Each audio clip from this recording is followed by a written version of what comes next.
عوامی national party ضلع چارسدہ کی جانب سے علاقہ بابڑہ میں حلقہ PK-17 کے صدر محمد احمد خان کی قیادت میں جلسہ عام کا انعقاد کیا گیا۔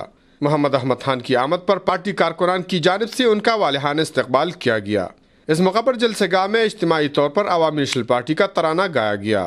جلسہ عام کے شرکاء سے خطاب کرتے ہوئے محمد احمد خان نے کہا کہ عوامی نیشنل پارٹی کو اس وقت اقتدار ملا جب صوبہ سخت حالات سے گزر رہا تھا، لیکن اس کے باوجود ہمارے قائدین نے اپنی منشور سمیت بے شمار ترقیاتی منصوبے سر انجام دیے۔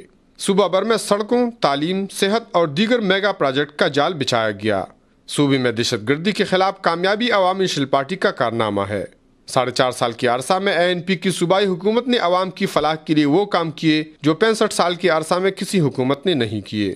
انہوں نے تنقید کرتے ہوئے کہا کہ صرف ذاتی مفادات کی خاطر حکمران نے صوبے کو تباہی کے دہانے پر کھڑا کیا تھا، لیکن عوامی نیشنل پارٹی نے اقتدار میں آ کر عوامی مسائل کے خاتمے اور ان کی بنیادی سہولیات پر توجہ دی۔